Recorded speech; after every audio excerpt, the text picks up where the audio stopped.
Para tamu sinedahan miwah sutresna budaya, para goringgit sampun kasta dening Ki Dalang Minto Darsana ateges pagelaran ringgit purwa sadhalu nataskan di lampan cepaka mulya Pandhawa Nugraha kawiwitan. Wilujeng amirsani, wilujeng nguwat sadhalu natas mandya ayu ayu rahayu sagung dumadi.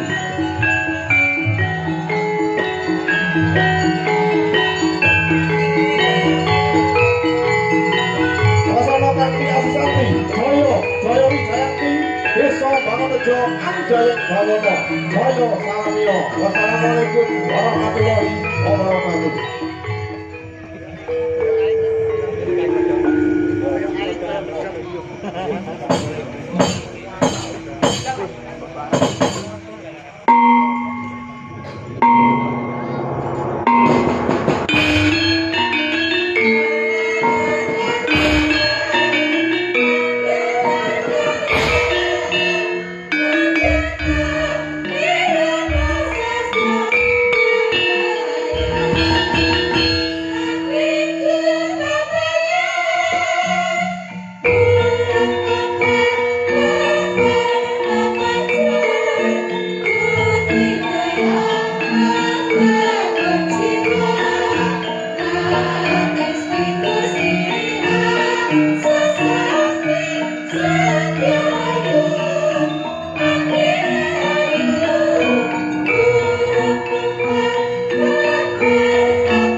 pasewakan busana sutra maneka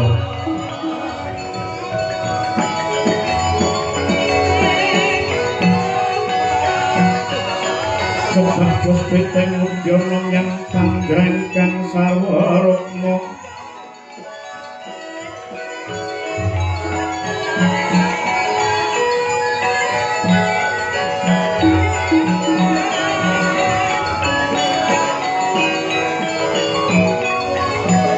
ranggeng manek narata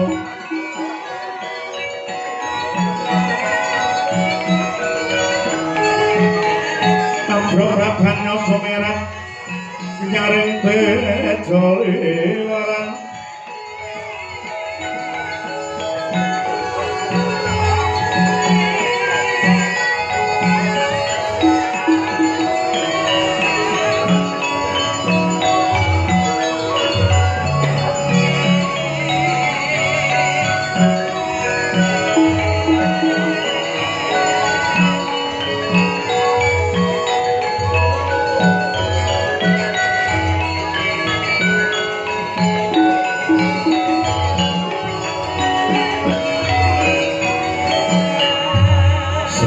wong kang luhung tetah lopo cepat guling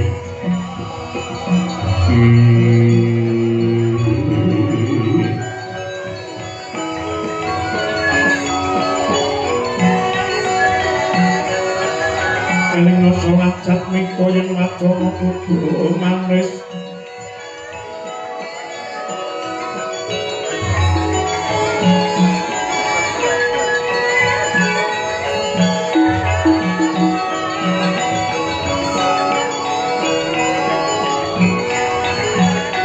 sang semeng sasomo somo sananing mati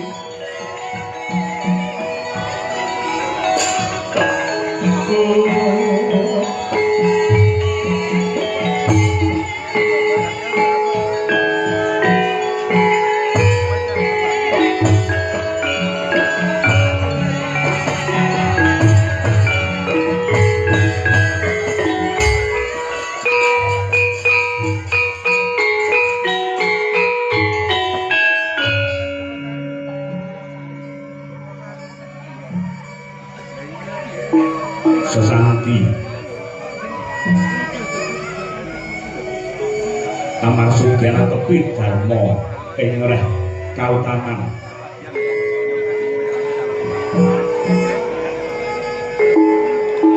sadurunge dumadi jagat raya kang ana mumbung gumelaring alam suwing ing langit datang tepi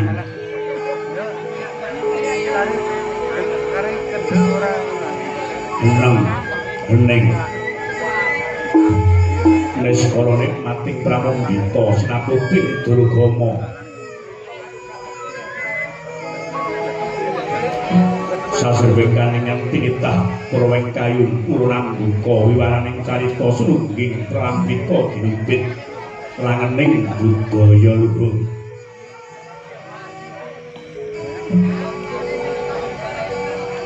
biar padang ana sanepaning agesang suwuh parab Data Pitana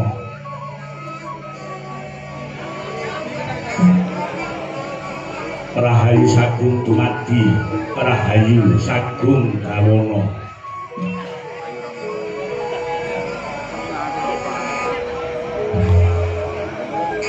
Hanawih negari pundi to menika ingkang minangka perwakaning kandha negari satunggal Darpinama Sedasa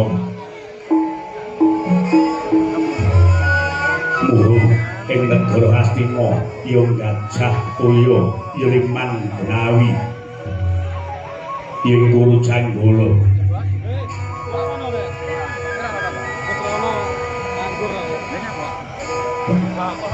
Pantos yen Praja Hastina kinarya prawaning carita karana dumadi saking kula ingkang bebanjaran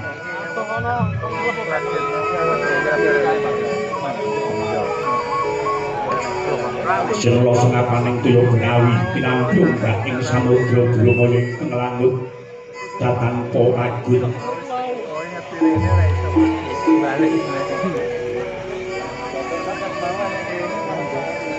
pegating paningal kapantok uruting cakrawala waneh-waneh cakriking dhisik saweneh kinebing jurang cerung sira karang kinepung susing tok silawet yang sarang gurun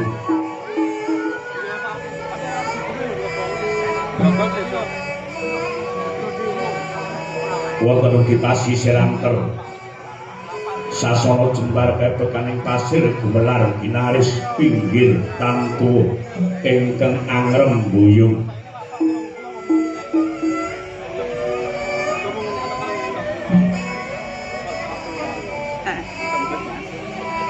sinten to jujule ing nata ingkang mengkoni bumi Hastina Tirawasana planing dewi-dewi Kiai Tedak Pragusa Buta Raksasa Diwa Wisik Pendhita Keparat Yen Ratu nang ajejuluk nang nggih ingkang ajejuluk Sang Prabu Duryudana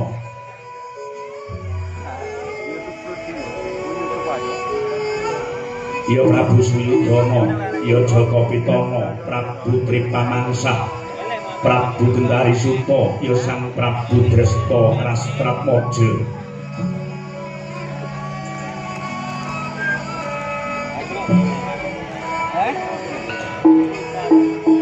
Nujri sajuga Sang Nata miyos snewa king tinggil binatura pelenggah dampar benta ingkang pinalipit ing kencana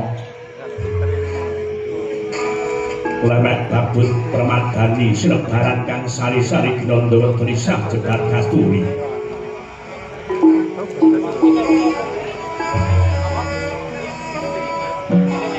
sinten ingkang kepareng lenggah jajar kelawan Sang Nata nenggih menika parampura Hastina Dahyang Drona ya Resi Kumbayana ya Sang Baratwaja Suta ya Sang Dwijawara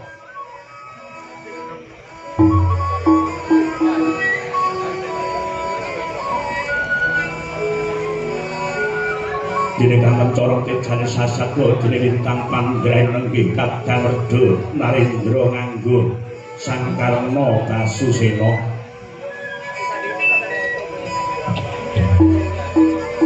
ya Sang Suryatmaja ya Sang Prita Putra ya Sang Arepasuna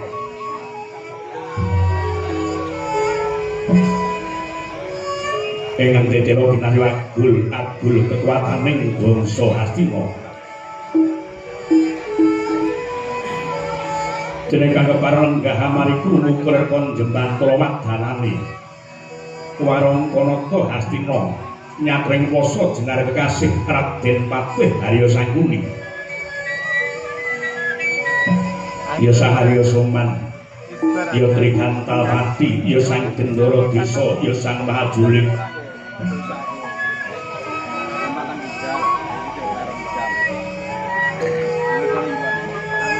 Nadyan wis karadya karanggine kinara Patih Hastina Tetra Sang Patih ledha ulah ngamandaka mila boten manah yen to ringkung dalu anggun caket lenggahe lawan Sang Duminata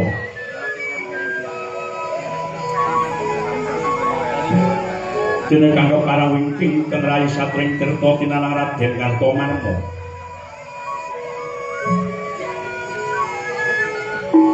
ngantrongake jangga niringaken karna jroning cipta muga ngantu-antu wijring sabda saking Sang Naramati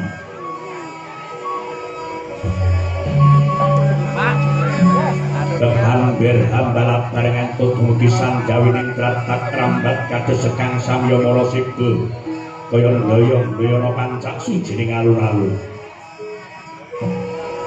parang dene jroning pasiwakan tidhem permanem karo kang samyabawa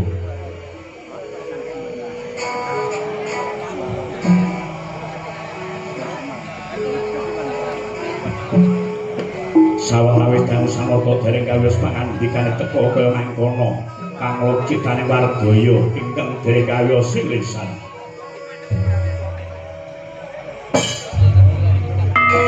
dening utamaning Nata Berbudi Prawalaksana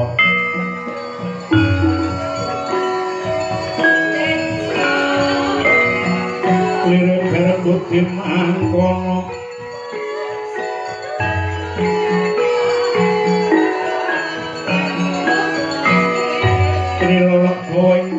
Buktirno paring dono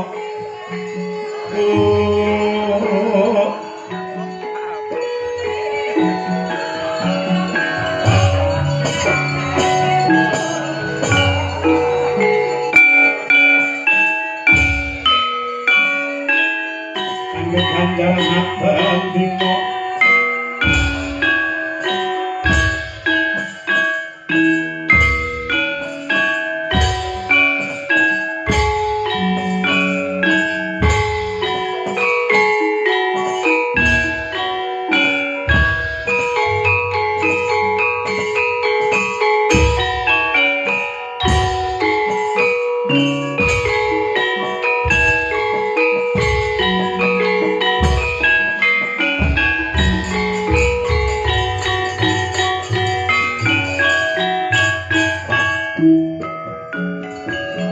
Lirekan bawa laksono Kanepek kipan ambikon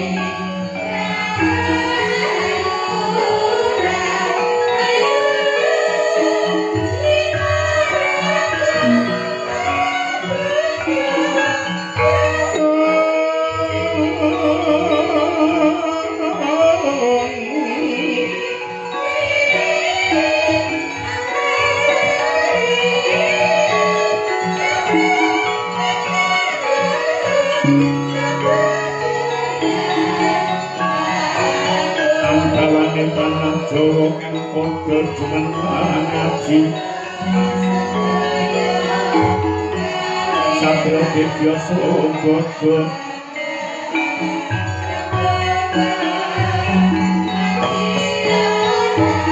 Kang yang terakhir seno pati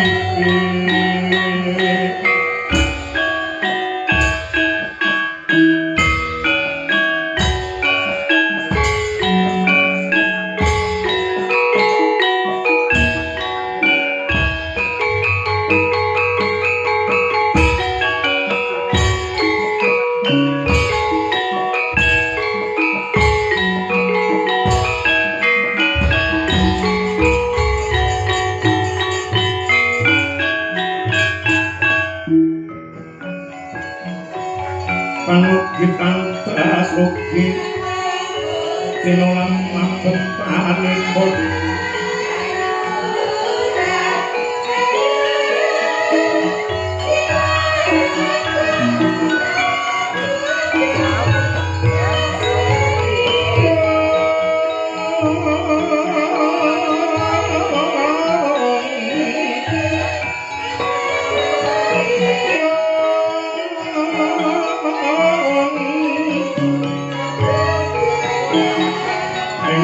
Wasanero enak lancang anangken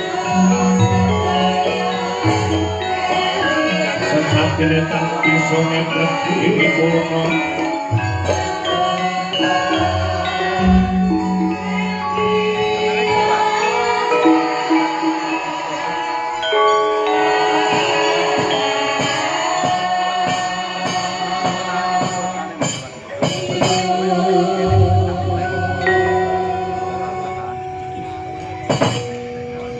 Rahat Sukeng Ayun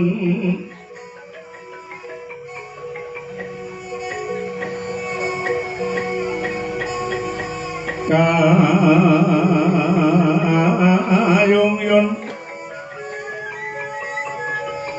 Kawin Nota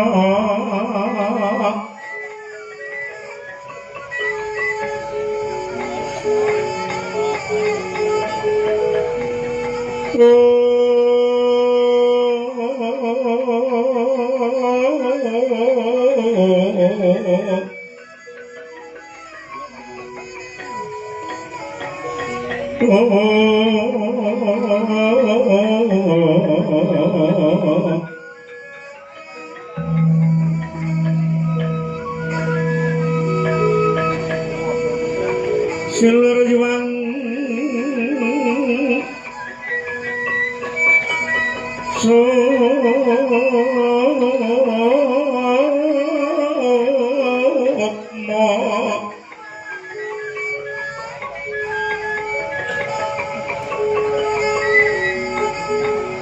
karya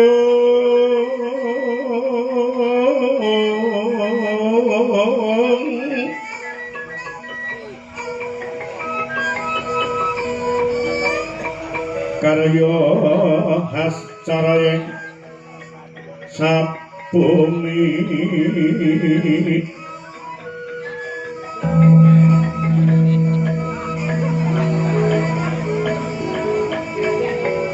denyo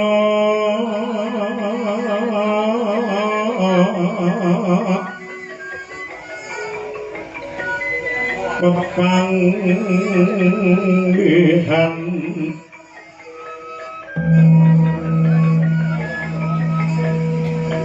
sa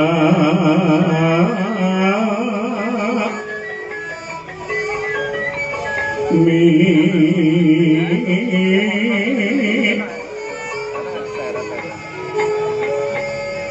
manungsuaring harwi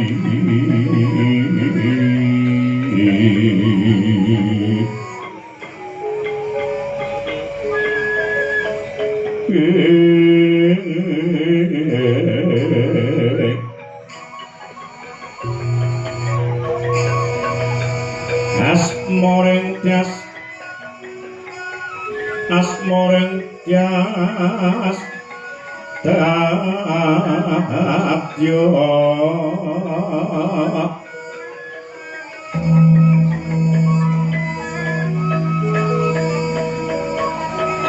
Sri Karongron Hangrarangi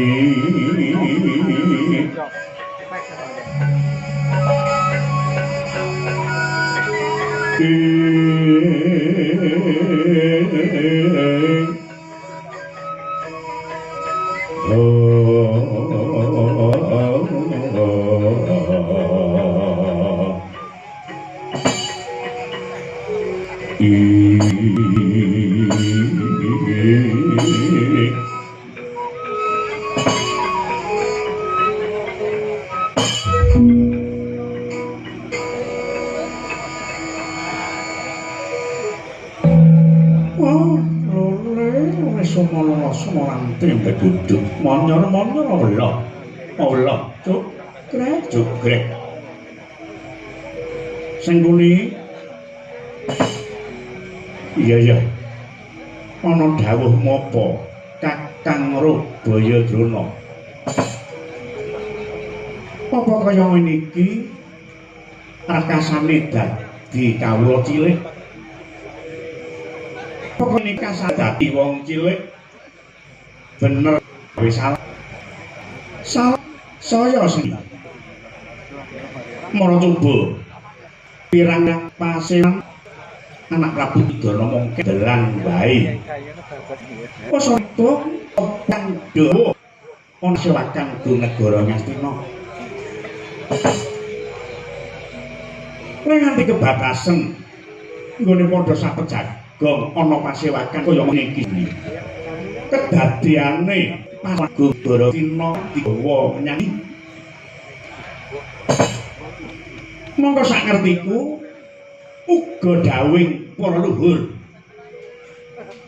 Narendra yang medeng sewaka kuwi bisa gawe katentreman ora gawe tintrem kang kaya mengkene iki sing kuwi mengko dhisik Kakang Drona ya sing kuwi kok piye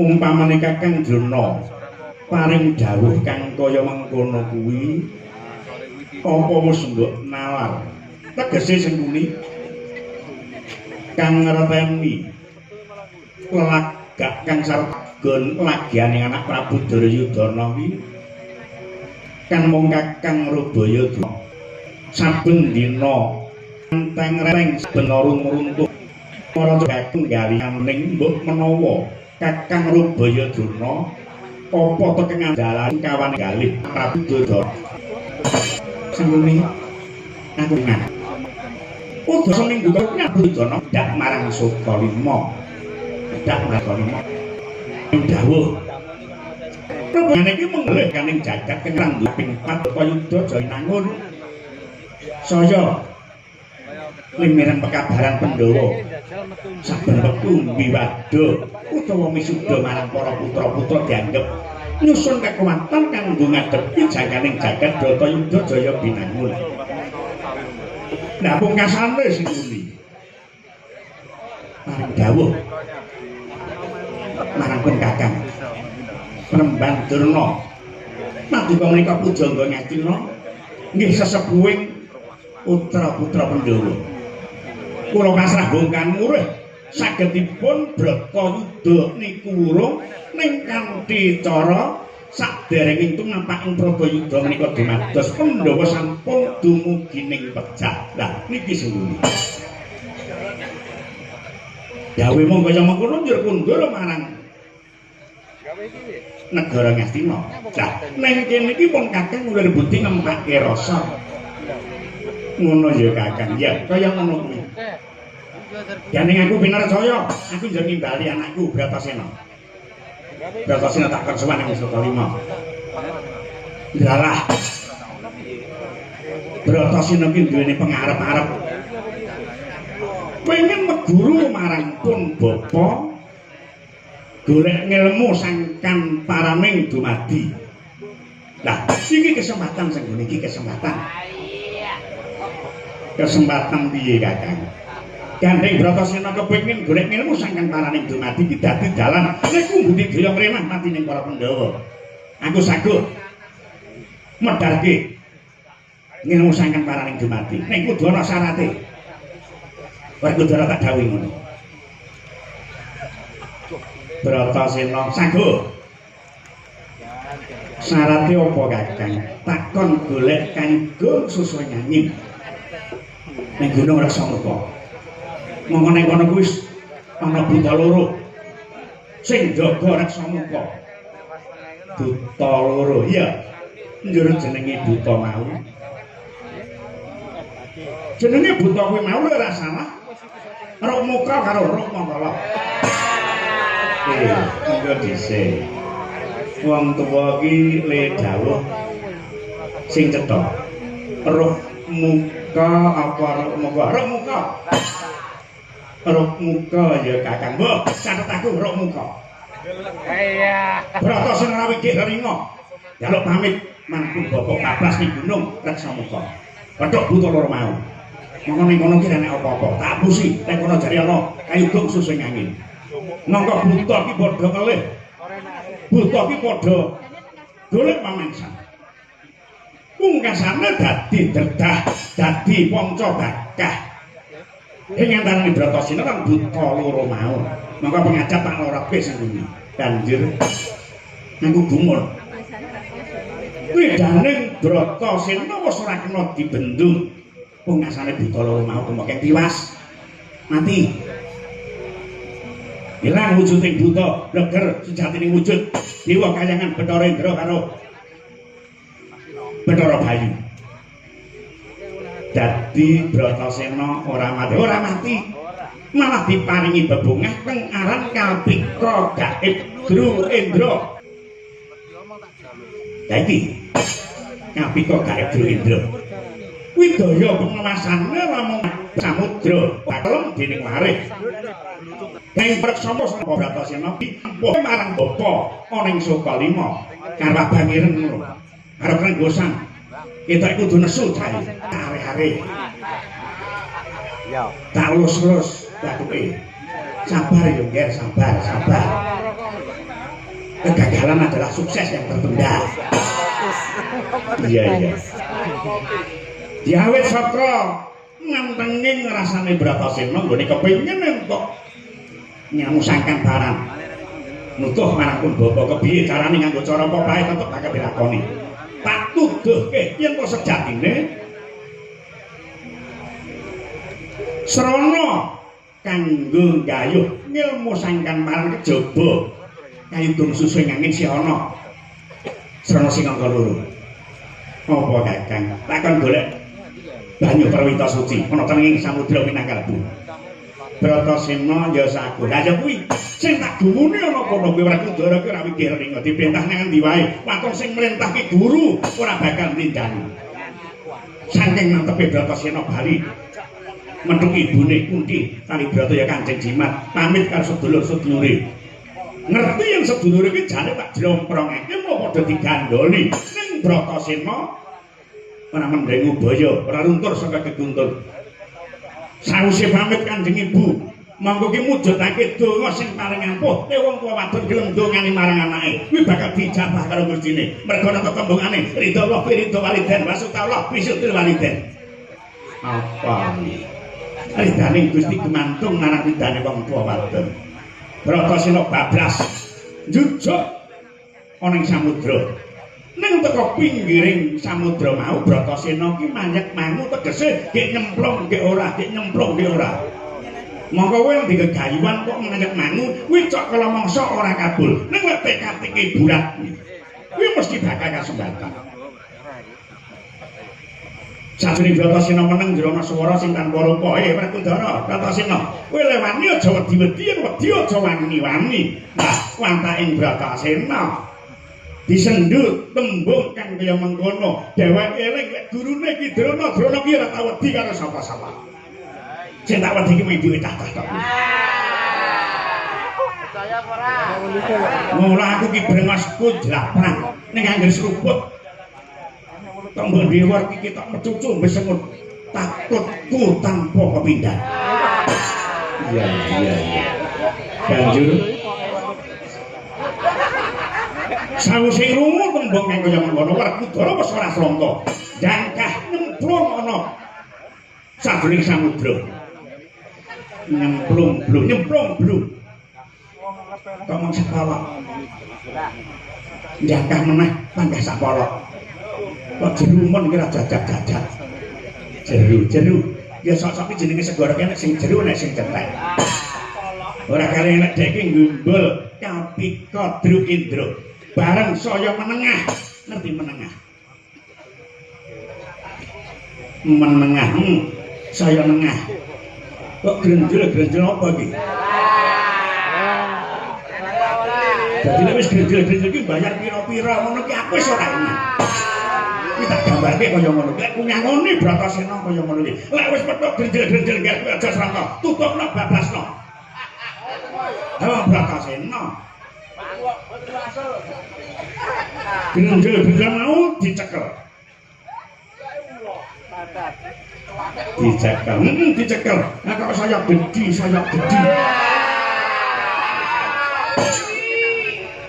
Bareng apa kuwi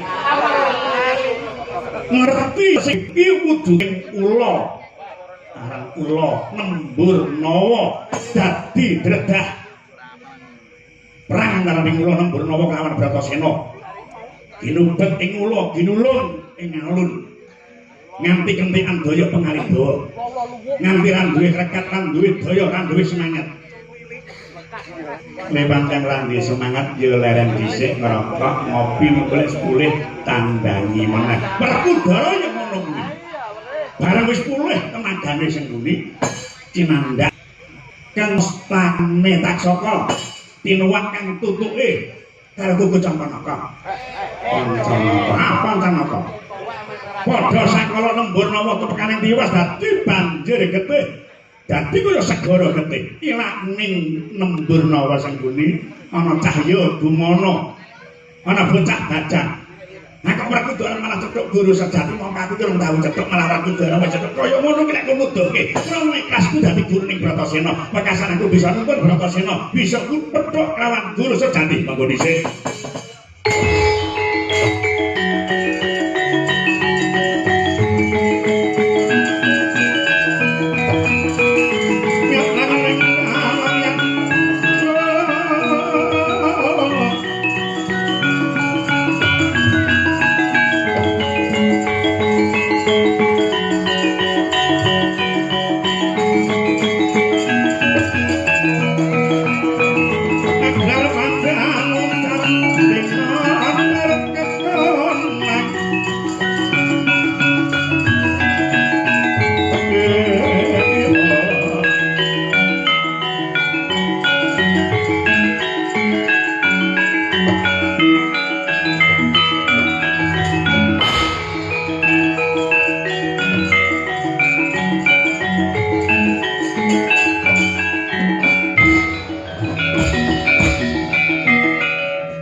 Maha Prabu Duryudana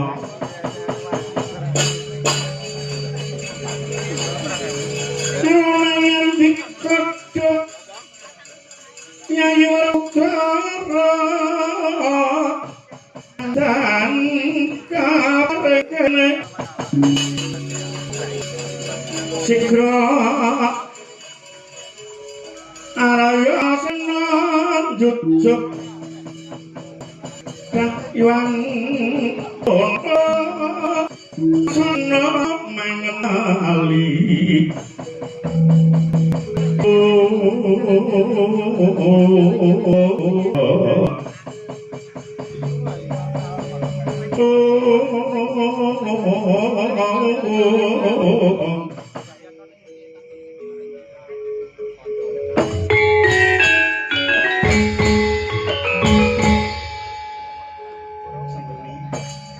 ya piye Kakang dadi ceritane kaya ngono kuwi nggonku budidaya dimen Bratasena kemeteng tiwas penemban Sukalima Dahyang Drona mboten sisah dipun lajengaken anggen paduka nyritakaken dongeng perkawis Bratasena kula ngertos yen to sampeyan penemban reja pamer saged nuduhke ngantos Bratasena kemulan guru sejati kang mekaten saged nemtokaken yen to saniki ngraosaken yen paduka ngenipun momong dhateng para Pandhawa lan Kurawa menika bancinde bancadan lairipun tresna dhateng Kurawa ning patos sampeyan tetep tresna lawan para Pandhawa. Samangga tetep mangan-mangan wilayah sukret. Andeng-andeng menapa yang dicoba malah. Andeng-andeng menapa yang dicoba malah telingan. Andeng-andeng menapa guru. Kapan kok malah saya ayu. Andeng-andeng menapa dodo. Angger kelingan. Andeng-andeng menapa udel. Pirang-pirang dina mung marah anyel.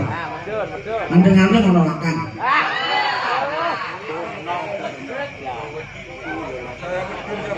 Wes.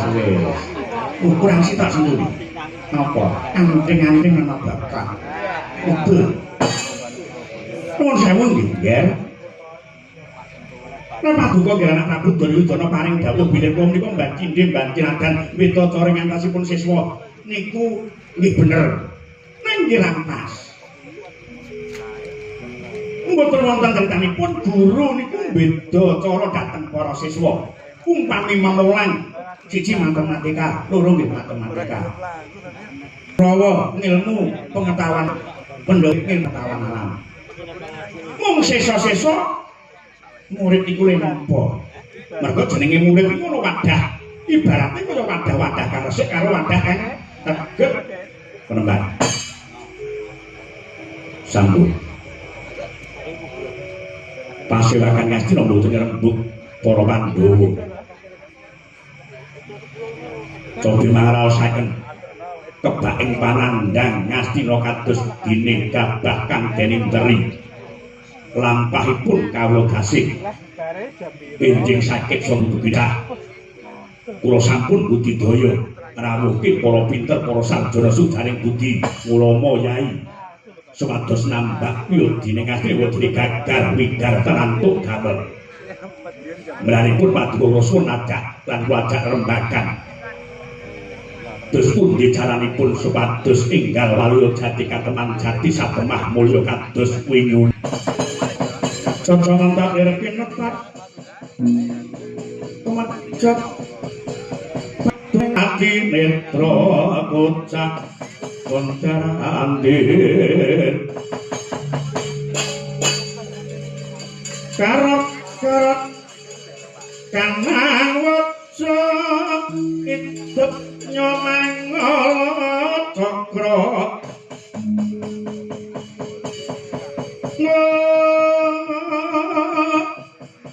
Wadananira maranang yen sinarawat prang segedhing bal mijil kahanane tuhu sangesmu Bathara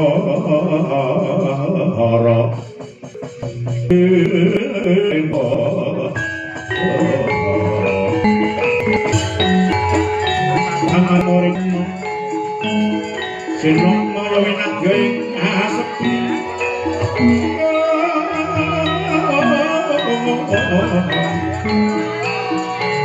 Swing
kalbu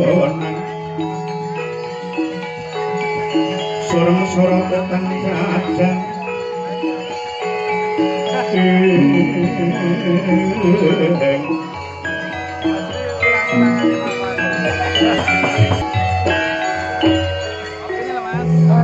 repatah-repatah ini satu kan tarangan menggas tinggil binatara Praja Hastina menika tawanane Brahmana kang wis kalabet sepuh winggeng saking negara Nganglang-angin bab sang Premban Gunadewa Pandhita tuwa basan bisa jejeg lelumaku tanpa tinwak ing teken nanging ngenuwung pedane sumunar cahyane ngabiyantara ngarsane Prabu Daryuda lan padodok asose doan hangika padha ngengklongke jangga cinyak kang sami sumewa ririh kang dadi pemendikane Prabu Daryudana mangkana kang dereng kawiyasa lisan